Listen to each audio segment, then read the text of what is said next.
మరైతే ఏదైతే ఈ కోటి దీపోత్సవం కార్యక్రమం ఉందో అది అంగరంగ వైభవంగా ఇంతమంది అధికారులు అనధికారుల మధ్యలో స్వామివారి కళ్యాణ మహోత్సవమే కానీ నృత్యాది కార్యక్రమాలే కానీ అంగరంగ వైభవంగా జరుగుతున్నాయి. అయితే ఇందులో భాగంగా మనతో పాటు చాలామంది భక్త మహాశయులు ఉన్నారు, ఎంతోమంది దాతలు ఉన్నారు. వారందరితో మాట్లాడే ప్రయత్నం అయితే చేద్దాము. మరైతే ఆల్రెడీ మనం మన ఛానల్లో సార్ గురించి నిన్న కూడా ఇదే ఆ సార్ గురించి చెప్పుకున్నాం. ఎందుకంటే ఆయన ప్రతిరోజు కూడా ఇక్కడ ఈ అన్నదాన కార్యక్రమాలు కానీ లేకపోతే ఈ కార్యక్రమం ఇంత అంగరంగ వైభవంగా జరుగుతుందంటే అందులో వన్ ఆఫ్ ది పార్ట్నర్, ఆయన పాత్ర చాలా ఉందని చెప్పుకోవాలి.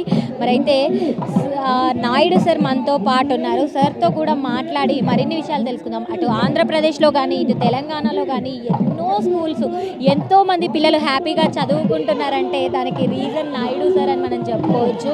ఆయనవి ఎన్నో స్కూల్స్ ఉన్నాయి, దాని ద్వారా ఎంతోమంది విద్యను పొందుతున్నారు. సార్తో మాట్లాడి మరిన్ని విషయాలు తెలుసుకుందాం. నమస్తే సార్. నమస్తే అండి. ముందుగా మీకు కార్తీక మాసం శుభాకాంక్షలు. మీకు కూడా.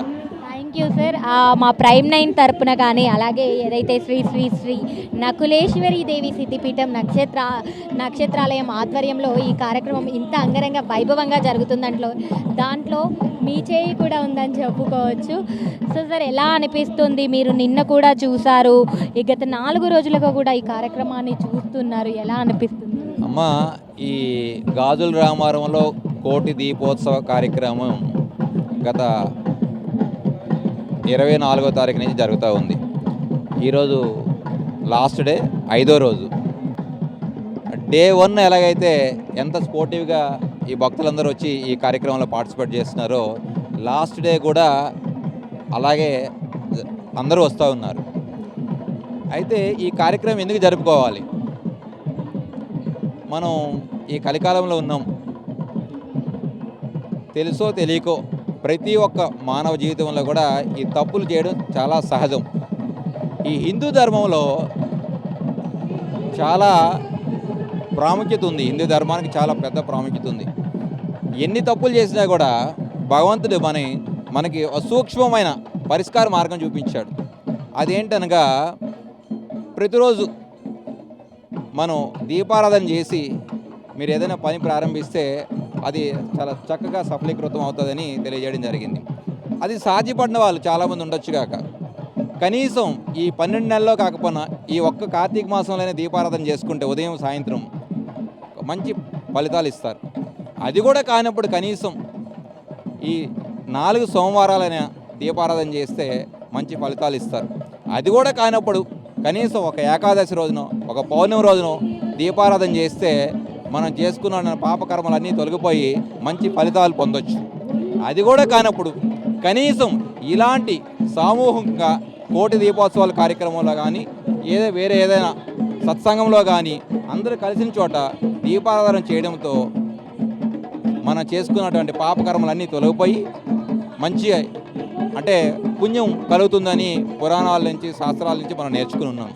అందులో భాగమే నా వంతు ప్రయత్నంగా నేను కూడా ఇందులో పార్టిసిపేట్ చేయడం జరిగింది.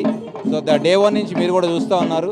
నాతో పాటుగా మా ఫ్రెండ్స్ అందరూ ఎవరెవరైతే ఉన్నారో వాళ్ళందరూ కూడా ఈ కార్యక్రమంలో పాల్పంచుకుంటున్నారు. ముఖ్యంగా ఈ కార్యక్రమం ఇంత ఘనంగా, ఇంత వైభవంగా, ఇంత సక్సెస్ఫుల్గా జరగడానికి కారణం ఏంటంటే, ఫస్ట్ ఆఫ్ ఆల్ దీనికి ల్యాండ్ ఎవరైతే ఇచ్చారో వాళ్ళకి మనం ధన్యవాదాలు తెలియజేయాలి.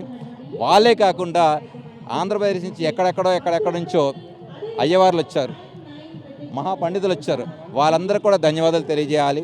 అలాగే ముఖ్యంగా ఈ కార్యక్రమంలో తెర వెనకుండి నడిపిస్తున్నటువంటి ఒక రవికుమార్ గారు కావచ్చు, శివారెడ్డి గారు కావచ్చు, రంజిత్ గారు కావచ్చు, ఇంకా అలాగే ముఖ్యంగా దీనికి ఆద్యం పోషించినటువంటి మన నకులేశ్వరి సిద్ధిపీఠం నందుస్వామి గారు చాలా ప్రాముఖ్యతగా దీనికి తీసుకోవాలి.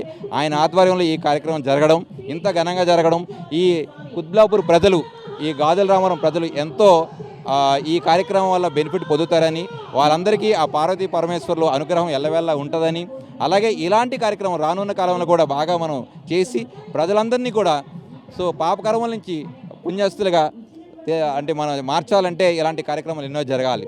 ఎందుకంటే రోజు రోజుకి మనకి ఈ నెక్స్ట్ జనరేషన్ వాళ్ళు అసలు దీపం ఏంటి, కార్తీక మాసం ఏంటి, ఎందుకు మనం చేయాలి, అసలు వీటి గురించి చాలా అవగాహన లేకుంటున్నారు. అసలు ఇప్పుడు ఈరోజు ఈ సాఫ్ట్వేర్ ఫీల్డ్ వచ్చిన తర్వాత రకరకాల మనం ఆ మీడియా ఈ మీడియా అనుకుంటూ మనం చూస్తూ, లేకపోతే చాలామంది ఏం చేస్తున్నారంటే రాత్రి 12 గంట వరకు రీల్స్ చూసుకుంటూ కాలక్షేపం చేస్తూ తెల్లవారు సూర్యోదయం చూడడమే మర్చిపోయారు.